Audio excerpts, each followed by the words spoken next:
Students, welcome to students learning point. आज हम class 10 का सेकेंड चैप्टर करेंगे, a long walk to freedom by Nelson Mandela. Nelson Mandela की लिखी हुई बातें हैं इसमें। उन्होंने अपने एक्सपीरियंसेस बताए हैं। यहाँ आपको डिटेल्ड एक्सप्लेनेशन और समरी मिलेगी इस चैप्टर की।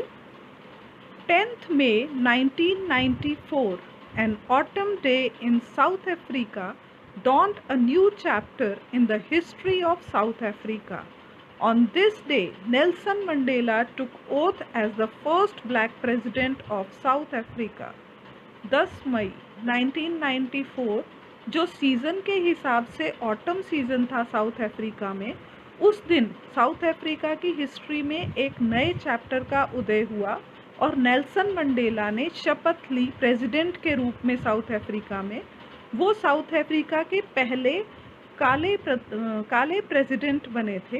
पहले वहाँ गोरों का राज था, गोरे लोग काले लोगों पर शासन करते थे। The ceremonies were held in the Union Buildings Amphitheatre in Pretoria. Pretoria नामक स्थान पर एम्फीथिएटर बिल्डिंग में सेरेमनी हुई उनकी ओथ टेकिंग की। Mandela thanked the international leaders for attending the ceremony of South Africa's liberty and accepting it as an independent republic. Mandela ने सारे international leaders, जो इंटरनेशनल नेता वहाँ आए थे अलग अलग देशों से, उन सब का धन्यवाद किया कि उन सब ने साउथ अफ्रीका की स्वतंत्रता को एक्सेप्ट किया है कि अब वो इंडिपेंडेंट रिपब्लिक के रूप में मान्य है दुनिया भर में। He pledged that his country will never experience the oppression of one by another. Mandela ने ओथ ली, प्लेज ली कि उनकी कंट्री में अब कोई भी व्यक्ति दूसरे व्यक्ति के अत्याचार को सहने के लिए बाध्य नहीं होगा।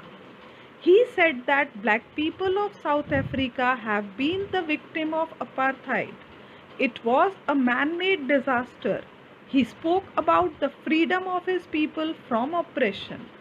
अपार्थाइड एक पॉलिसी थी जिसमें काले और गोरे लोगों में भेद किया जाता था। गोरे लोग काले लोगों पर शासन करते थे और उनको अपना स्लेव बनाकर रखते थे। ये मैन मेड डिज़ास्टर था। तो नेल्सन मंडेला यहाँ बात कर रहे हैं फ्रीडम की, कि किसी भी व्यक्ति को किसी दूसरे व्यक्ति का अत्याचार अब सहना नहीं पड़ेगा। ये नेल्सन मंडेला की स्पीच है जो उन्होंने प्रेसिडेंट बनने पर दी है।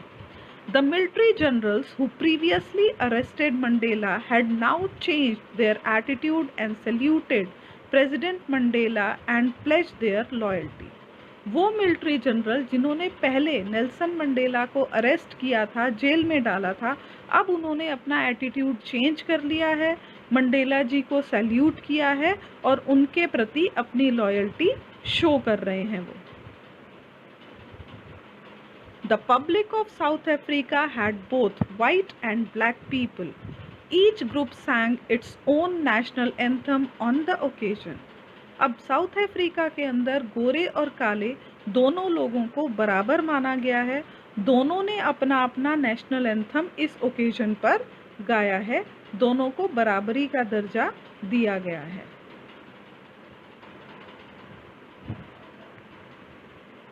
For Mandela, courage was not absence of fear, but triumph over it. Mandela के लिए साहस का मतलब ये नहीं था कि उन्हें डर नहीं लगता, बल्कि डर के ऊपर जीत प्राप्त करना ही साहस का दूसरा नाम है। Mandela mentioned his twin obligations, the first one towards family and second obligation towards his people and country. Mandela कहते हैं कि हर व्यक्ति की दोहरी उत्तरदायित्व होते हैं। पहला उत्तरदायित्व अपने परिवार के लिए और दूसरा उत्तरदायित्व अपनी कंट्री के लिए, अपनी कंट्री के लोगों के लिए होता है और दोनों ही उत्तरदायित्व हम सबको पूरे करने चाहिए। Mandela thinks that oppressor is not free because he is the prisoner of hatred. He is locked up by the prejudice and narrow-mindedness. Mandela का सोचना है कि अत्याचार करने वाला भी स्वतंत्र नहीं होता, क्योंकि वो नफ़रत का प्रिजनर होता है और उसे भी नैरो माइंडेडनेस ने घेरा हुआ होता है। The hunger of freedom caused him to suffer but victory was in his favour. Freedom के लिए उनकी जो भूख थी, जो हंगर थी स्वतंत्रता के लिए, उसकी वजह से उन्होंने अपनी लाइफ में बहुत सारी सफरिंग्स देखी, लेकिन फाइनली विक्ट्री, जीत जो थी वो उनके फेवर में हुई और उन्होंने अफ्रीका से काले और गोरे का भेद मिटाकर अफ्रीका वालों के लिए इंडिपेंडेंस दिलाया। और नेल्सन मंडेला जो हैं वो खुद क्या कहलाए? Nelson Mandela is the rural crusader of south Africa. सच्चे समाज सुधारक रहे वो साउथ अफ्रीका के। नेल्सन मंडेला का जीवन साउथ अफ्रीका के लिए ही था।